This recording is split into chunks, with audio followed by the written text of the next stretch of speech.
था सर, क्या था कार्यक्रम आज और किस तरह से इसको संचालित किया? गढ़वाल सभा में एक चुनाव की प्रक्रिया हमने आरंभ की थी। ये नवरात्रि के अवसर पर 26 तारीख से हमने यहाँ पे नामांकन पत्र जारी करना स्टार्ट किया था और 21 अगस्त को इसके बारे में अधिसूचना जारी कर दी गई थी। और फिर हमारे डबराल जी ने काफ़ी सहयोग दिया और बिष्टी जी हमारे यहाँ पे उन्होंने नामांकन प्रपत्र कैंडिडेट्स को दिए। तो आज शाम 5 बजे तक नामांकन पत्र प्राप्त करने के लिए हमने समय दिया था। तो 10 फॉर्म 2 तारीख को जब 26/9 को हमने जब ये वितरण किए थे, 10 फॉर्म हमने विभिन्न कैंडिडेट्स को दिए थे, जिसमें से आज 5 ने नामांकन यहाँ पर दाखिल किया है इलेक्शन के लिए। और अध्यक्ष पद हेतु हमें एक पद प्राप्त हुआ, नामांकन पत्र प्रेम सिंह रावत जी का।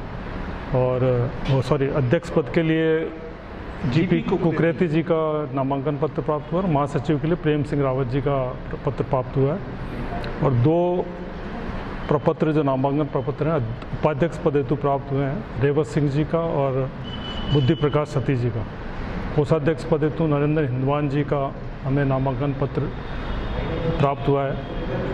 8 तारीख हमने रखी है नामांकन पत्र वापस लेने की तिथि और 9 तारीख को हम इनको वापस एक तरह से इनको वापस से एक बार स्क्रूटनी करेंगे और उसके बाद हम फाइनल लिस्ट जारी करेंगे। ये कब डिसाइड होगा सर, चुनाव की इलेक्शन कब करेंगे? इलेक्शन की तिथि हमने घोषित की है 16 अक्टूबर रविवार को, जो यहीं सभा गढ़वाल सभा जयपुर में ही की जाएगी। प्रातः 10 बजे से 5 बजे तक का समय रखा हुआ है। इसमें किन लोगों को वोटिंग का आधार? वोटिंग जो इसमें लाइफ टाइम मेंबर हैं इनके हमें लिस्ट गढ़वाल सभा जयपुर के जो कार्यवाहक महामंत्री जी उन द्वारा प्राप्त हुई है। उसमें जो यहाँ के लाइफ टाइम मेंबर हैं उनकी सूची में प्राप्त हुई, वही इसमें मतदान दे पाएंगे, क्योंकि गढ़वाल सभा का जो संविधान है उसमें लिखा हुआ है कि गढ़वाल सभा में मतदान देने का वही अधिकारी है जो इसका पिछले विगत 1 साल से मेंबर हो या सदस्यता उसकी हो। तो ऐसी कोई सूची इनके पास ये जो है सिर्फ यही अवेलेबल थी जो लाइफ टाइम मेंबर हैं, इसलिए वही इस नामांकन इस पूरी चुनाव प्रक्रिया में वही वोट दे पाएंगे। कमेटी में कितने लोग थे और किस? कमेटी में 3 लोग थे, जिसमें मैं मनमोहन सिंह रावत संयोजक था इस चुनाव आयोग गढ़वाल सभा समिति का, चुनाव समिति का, और मेरे साथी देवेंद्र प्रसाद डबराल जी 2 सदस्य चुने गए थे। एक देवेंद्र प्रसाद डबराल जी हैं और एक मदन मोहन पंत जी जो आज किसी कारणवश आए नहीं। तो 3 सदस्यों की ये समिति बनाई गई थी, जिसमें मुझे संयोजक रखा गया और 2 ये मेंबर हैं। और देवेंद्र प्रसाद डबराल जी ने काफ़ी इसमें अहम भूमिका निभाई है, क्योंकि मैं बाहर था और मैं आज ही वापस आया हूँ और इन्होंने काफ़ी सहयोग किया है गढ़वाल सभा के इस इलेक्शन प्रक्रिया में। तो क्या क्या प्रावधान आपने रखे हैं इसके लिए?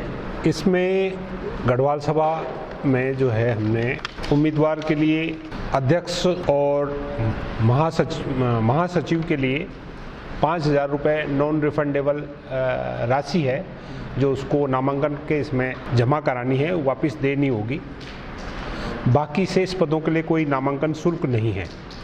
और अभ्यर्थियों को जो भी उम्मीदवार हैं उनके 2 प्रस्तावक हैं और 2 समर्थक हैं, उनके साथ उन्होंने आवेदन किया है, जिनका निर्वाचन अधिकारियों ने सत्यापन करने के बाद में उनके आवेदन पर स्वीकार किए गए हैं। उनके कोई ड्यूज हैं उसके संबंध में अदेयता प्रमाण पत्र लिया गया है और उनके सही पाने पर सब स्वीकार कर लिए गए हैं। सभी अध्यक्ष पद, उपाध्यक्ष पद और कोषाध्यक्ष के लिए एक ही आवेदन प्राप्त हुआ है।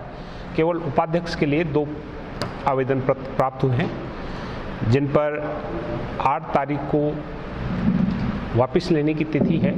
तो उस दिन जो भी वापस लेना चाहेंगे उसके बाद फिर अगले जैसे कि अधिसूचना में जारी है उसके अनुसार कार्रवाई की जाएगी। अध्यक्ष पद के लिए श्री जीपी कुकरेती जी का नामांकन पत्र प्राप्त हुआ है। महासचिव के लिए श्री प्रेम सिंह रावत जी का हुआ है आवेदन पत्र और कोषाध्यक्ष के लिए श्री नरेंद्र हिंदुवान जी का प्राप्त हुआ है। उपाध्यक्ष के लिए श्री बुद्धि प्रकाश जी सती जी का और श्री रेवत सिंह जी रावत का नामांकन प्राप्त हुआ है।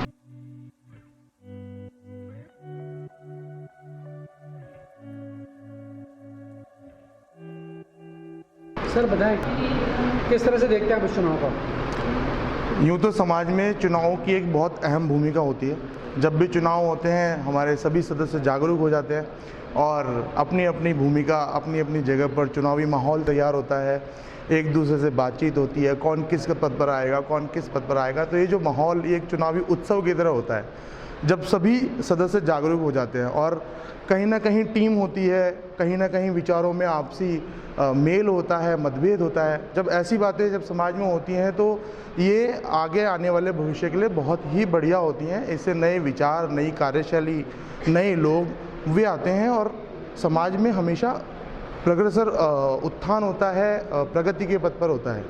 और जब चुनावी दौर शुरू हुआ गढ़वाल सभा में तो उसी दिन से कई नए कयास लगाए जा रहे थे कि कौन अध्यक्ष होगा, कौन सचिव होगा, कौन कोषाध्यक्ष होगा। और जब 4 पदों पर चुनावी प्रोसेस चालू हुआ और नामांकन उठे तो लगभग 10 फॉर्म उठे और सब तरफ ये बातें होने लगी कि कौन किस पद पर भर रहा है, क्या बातें हो रही हैं। तो ये चीज़ें जब होती हैं समाज में तो निश्चित रूप से एक नया माहौल बनता है।